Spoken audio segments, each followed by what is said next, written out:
دہشت گرد ایک ایسے نوجوان کی داستان جس سے بچپن میں جائیداد، عیش و آرام، اپنوں کا پیار، رشتے چھین لیے گئے۔ حالات کے چنگل میں پھنس کر وہ جرائم کی دنیا میں داخل ہوا۔ محب وطن ہوتے ہوئے ملک دشمن قرار دیا گیا۔ انڈیا گیا تو قدم قدم پر موت نے گھیرا، مگر اس نے انڈیا میں انڈیا کی بینڈ بجائے رکھی۔ داستان کی طرف جانے سے پہلے چینل کو سبسکرائب کریں، لائک اور شیئر کر کے اپنی محبت کا ثبوت دیں۔ ایک دل ہلا دینے والی داستان، دہشت گرد۔ دہشت قسط نمبر 101 اندر جتنے بھی آدمی ہیں سب باہر آ جائیں، ورنہ ہم اس کٹیا کو بم سے اڑا دیں گے۔ اچانک کوئی تیز آواز میں چیخا، پھر لگاتار کئی فائر ہوئے۔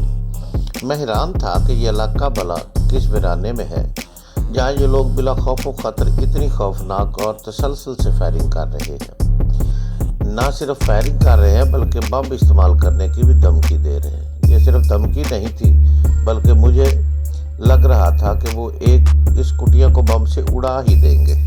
مجھے کٹیا کی فکر اتنی نہیں تھی کیونکہ وہاں اب کام کی کوئی بھی چیز نہیں رہ گئی تھی سوائے کانتا کے کپڑوں اور برتنوں اور ضروریات کی دوسری چیزوں کے۔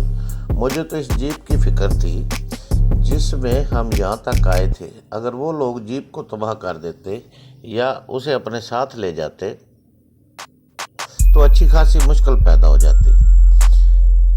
حالات تو یہی بتا رہے تھے کہ آبادی والے ہم سے بہت دور ہے۔ میں تو خیر پیدل چل سکتا تھا مگر مجھے کانتا کی فکر بھی تھی۔ چلتے چلتے اس کا تو حشر ہو جاتا۔ وہ نازک اندام سی لڑکی تھی اور سب سے بڑی بات یہ تھی کہ اس وقت وہ ننگے پیر تھی۔ اسے ہم نے اتنی عجلت میں کٹیا سے باہر دھکیلا تھا کہ اسے چپل پہننے کا بھی موقع نہیں مل سکا تھا۔ مچان پہ اس قسم کا جھولا بندھا ہوا تھا جیسے خانہ بدوش عورتیں اپنے بچوں کو لٹانے کے لیے استعمال کرتی ہیں۔ کپڑے کے دونوں سروں کو آمنے سامنے کی مضبوط شاخوں سے باندھ دیا جاتا ہے۔ فرق یہ تھا کہ وہ جھولا چھوٹا ہوتا ہے، کانتا کے جھولے کی لمبائی زیادہ تھی۔ وہ اس میں بہت اطمینان سے بیٹھی ہوئی ہلکورے لے رہی تھی اور مزے سے چنگم چبا رہی تھی۔ یہ تم جگالی کیا کر رہی ہو؟ میں نے اس سے پوچھا، مگر میری آواز سرگوشی سے زیادہ بلند نہیں تھی۔ میں نے ایک دفعہ بابا سے کہہ کر چنگم بھی منگائی تھی۔ سامان نکالتے ہوئے اس کے کچھ پیکٹ مجھے ملے تھے۔ پھر وہ ہنس کر بولی، تم کھاؤ گے؟ مجھے جگالی کرنے کا کوئی شوق نہیں، میں نے جلے کٹے انداز میں کہا، خاص طور پر اس وقت جب موت اور زندگی کے درمیان چند گز کا فاصلہ رہ گیا ہو۔ مگر تم تو کہہ رہے تھے کہ تم مسلمان ہو۔ وہ شاید مجھے چڑھانے پر تلی ہوئی تھی۔ ہاں، اللہ کے فضل و کرم سے میں مسلمان ہوں، مگر کیا موت ہندو اور مسلمان کی تمیز کرتی ہے؟ میرا لہجہ طنزیہ تھا۔ میں نے یہ کب کہا ہے کہ مسلمان مرتے نہیں ہیں، مگر سنا ہے کہ تم لوگ مرنے کے بعد شہید ہو جاتے ہو۔ شہادت کا رتبہ یوں بے مقصد اور بے وجہ مرنے کی وجہ سے نہیں ملتا۔ اس موضوع پر پھر کبھی تفصیل سے بات کر لینا۔ فی الحال مجھے یہ دیکھنے دو کہ اس وقت ہمارے دشمن کیا کر رہے ہیں۔ وہ بہت زیادہ ہوئے تو 10 ہوں گے، کانتا نے کہا۔ ہمارے پاس دور مار رائفلز ہیں اور ریوالور بھی، ایمبولینس کا بھی اچھا خاصا سٹاک ہے۔ پھر تم ڈر کیوں رہے ہو؟ مجھے صرف تمہاری فکر ہے۔ وہ لوگ مجھے شاید جانتے بھی نہ ہوں۔ میرا خیال ہے کہ یہ لوگ تمہاری ہی وجہ سے یہاں آئے ہیں اور تمہیں زندہ یا مردہ اپنے ساتھ لے کر جانا چاہتے ہیں، ورنہ انہیں کیا معلوم کہ اس ویرانے میں تم ہمارے ساتھ موجود ہو۔ کانتا کی جگالی ایک دم بند ہو گئی اور اس کے چہرے پر پہلی دفعہ مجھے تشویش کے آثار دکھائی دیے۔ پھر وہ سنبھل کر بولی، تم شاید بھول رہے ہو کہ میں نے تمہارا نام بھی لیا تھا کہ مجھ کو چھوڑو۔ وہ یہ سمجھ گئے ہوں گے کہ میرے علاوہ اور بھی کوئی موجود ہے، اس سے کیا فرق پڑتا ہے؟ میں نے بیزاری کا مظاہرہ کیا۔ وہ اعلان تو کر رہے ہیں کہ کٹیا میں جو بھی ہے باہر آ جائے۔ پھر کانتا نے تشویش سے پوچھا، پھر یہ کہ کچھ دیر خاموش رہو اور مجھے کچھ سوچنے دو۔ میں نے جلا کر کہا، اگر تم یوں ہی بک بک کرتی رہی منگل کی طرح ہم دونوں بھی مارے جائیں گے۔ تو کیا منگل مر گیا؟ वो वहशत ज़दा लहजे में बोली। नहीं, उसकी तो वो मेहमानों की तरह खातर पदार्थ कर रहे होंगे। मैंने जलकर कहा, अब कहीं मंगल की मौत पर रोना शुरू मत कर देना, तुम वाकई बहुत बेहिस हो। कांता ने अपने आंसू पोंछते हुए कहा, वो तुम्हें दोस्त कहता था, तुम्हारे बुरे वक्त में वही काम आया, और तुम यूं बेनियाजी से कह रहे हो कि मंगल मर गया। कांता के लहजे में अफसुर्दगी छाई हुई थी। मेरी एक बात अच्छी तरह समझ लो कांता, मैंने संजीदगी से कहा। मैं भी गोश्त पोश का इंसान हूँ, मेरे सीने में भी दिल है। मुझे मंगल की मौत का इंतहाई अफसोस है, मगर हम क्या कर सकते हैं, खासतौर पर जिन हालात से गुजर रहा हूँ। इनमें तो किसी भी वक्त अपनी ज़िंदगी भी हार सकता हूँ। इससे पहले भी मेरे कई आदमी जान से जा चुके हैं। अब अगर मैं इन्हें रोने बैठ जाऊँ तो दुश्मन मुझे भी इन्हीं के पास पहुँचा देंगे। तुम्हें आखिर ये सब कुछ करने की, अपनी जान हथेली पर रखने की क्या ज़रूरत है? इस पे भी फिर कभी तफसील से बात करूँगा, और खुदा के वास्ते मुझे कुछ सोचने दो। अच्छा, मैं अब नहीं बोलूँगी, कांता ने जल्दी से कहा। मैंने मचान पर मौजूद असले का जायज़ा लिया। वो बेहतरीन किस्म की राइफल्स थी।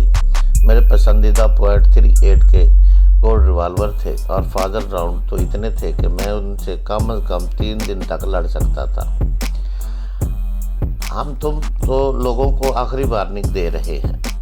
कोई फिर बुलंद आवाज़ में चीखा। मैं 5 तक गिनूंगा, इसके बाद तुम लोग बाहर ना आए तो कुटिया को आग लगा देंगे। बोलने वाले ने चंद लम्हे तवक्कुफ किया, फिर चीखती हुई आवाज़ में बोला, 1 2 3 4 तक गिनने के बाद वो कुछ देर के रुका। शायद वो अपने साथियों से मशवरा कर रहा था। फिर उसकी आवाज़ आई और वो चीखा, 5। वो तकरीबन 1 मिनट के तक इसी इंतज़ार में रहा कि अब शायद कोई कुटिया से बाहर आएगा, मगर कोई होता तो बाहर आता। अचानक मेरे नथनों में पेट्रोल की बू घुस गई। कांता अब इस चूल्हे आकर बाहर मेरे साथ ही बैठ गई थी। वो लोग शायद कुटिया पर पेट्रोल छिड़क रहे थे। पेट्रोल छिड़कने के बाद कोई चीख कर बोला, देखो तुम लोगों के लिए ये आखिरी चांस है, बाहर आ जाओ वरना बेमौत मारे जाओगे। हम वहाँ खामोशी से बैठे रहे। फिर अचानक एक धमाका से हुआ और कुटिया धड़ाधड़ जलने लगी। मैंने घूमकर कांता को देखा। उसकी आंखों में आंसू थे और वो हसरत भरी निगाहों से जलती कुटिया को देख रही थी। फिर वो मेरे शाने पर सर रख कर बुरी तरह सिसकने लगी। क्या हुआ कांता? मैंने हैरत से पूछा। क्या इस कुटिया में कोई और भी था? उसने रोते रोते सर उठाया और सर हिला दिया। फिर क्या कोई कीमती चीज वहां रह गई? मैं बदस्तूर हैरत का शिकार था। आखिर रोने की वजह तो कोई होगी। मैंने इस कुटिया में काफी वक्त गुजारा है कामरान, वो सिसकते हुए बोली। बाबा की मोहब्बत और शफकत ने घर की याद भी बुला दी थी। उसके इसके चप्पे चप्पे पे बाबा की यादें बिखरी हुई थी। इन जालिमों ने मुझसे वो यादें भी छीन ली। कांता मेरी बात सुनो, मैंने संजीदगी से कहा। इंसान महज यादों के सहारे जिंदा नहीं रह सकता। यूँ भी हमें यहाँ से जाना है। एक दफ़ा यहाँ से जाने के बाद शायद तुम भी इस तरफ ना आती। अच्छे इंसानों को याद ज़रूर रखना चाहिए, मगर उनकी अच्छाई को मशले राह बनाना नहीं चाहिए। उनको मशले राह बनाना चाहिए। तुम ठीक कहते हो कामरान, कांता ने आंसू पूछते हुए कहा। बस मुझे से इस कुटिया की तबाही बर्दाश्त ना हो सकी। यही तो मुझे पनाह मिली थी। रोना तो मुझे इस बात पर आया है कि वो कुटिया ना रही, ना वो पनाह देने वाला। मुझे तुम क्या समझते हो कांता? मैंने सरसरी लहजे में कहा। बाबा ने कुछ सोच कर ही तुम्हें मेरे हवाले किया है। मैंने बाबा से जो वादा किया है उसे मर्दे दम तक निभाऊंगा। मेरे जीते जी कोई तुम्हें नुकसान नहीं पहुंचा सकता। यह तुमसे भी मेरा वादा है। अब तुम ही तो मेरे सब कुछ हो कामरान, कांता ने अजीब से लहजे में कहा। मुझसे वादा करो कि कभी मेरा साथ नहीं छोड़ोगे। मौत के हरकारे सर पर खड़े हैं और तुम्हें वादों की सूझ रही है। मैंने कहा, फर्ज करो मैं अभी तुमसे वादा कर लूं और अगले ही लम्हे दुश्मनों की गोली मुझे चाट जाए, फिर क्या हैसियत रह जाएगी मेरे वादे की? फिर बकौल बाबा के तुम एक खास वसी और इस जायदाद, फैक्ट्रियों, मिलों और कारोबार की बिला शिरकत गैर मालिक हो। मैंने तो बाबा से सिर्फ ये वादा किया था कि जब तक तुम कानूनी तौर पर अपना कारोबार और जायदाद संभालने के काबिल नहीं हो जाती, मैं तुम्हारी हिफाजत करूँगा। फिर उसके बाद उसके लहजे में अफसरदगी और मायूसी थी। आगे का हाल तो मुझे खुद भी मालूम नहीं। मैं हुकूमत पाकिस्तान और भारत दोनों को मतलूब हूँ। दोनों हुकूमतें मेरे सर की तलबगार हैं। इनके अलावा कुछ गैर मुल्की एजेंसियाँ भी मेरी बू सूंघती फिर रही हैं। मेरी ज़िंदगी का तो एक एक पल मौत के साए में गुजर रहा है। बस बाबा ने जो जिम्मेदारी मेरे सुपुर्द की है, मैं उसे पूरा कर दूँ तो यही गनीमत है। मेरे ख्याल में झोंपड़े के अंदर कोई था ही नहीं। कोई ज़ोर से बोला, वरना ज़रूर बाहर निकलता। इतना ही जिद्दार तो कोई हो ही नहीं सकता कि जानबूझकर जिंदा जल मरे। मेरा ख्याल है कि वो लोग किसी और रास्ते से निकल गए हैं। दूसरी आवाज़ सुनाई दी, ये कोई महल नहीं है जिसमें कोई चोर दरवाज़ा भी होता है। पहली आवाज़ वाले के लहजे में तर्ज था। ये छोटी सी एक कुटिया है और इसके चारों तरफ हमारे आदमी मौजूद है। फिर वो कुछ सोच कर बोला, मुमकिन है वो लोग कुटिया से पहले ही निकल गए हैं। वो बूढ़ा हरामजादा है। मुझे तो लगता है उसके बदन में कोई शैतानी रूह घुस गई है।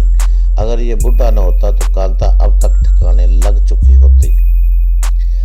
अगर इस दफ़ा भी लोग बचकर निकल गए तो फिर वो किसी के हाथ नहीं आएंगे। कितनी मुश्किल से तो इनका पता मिला था।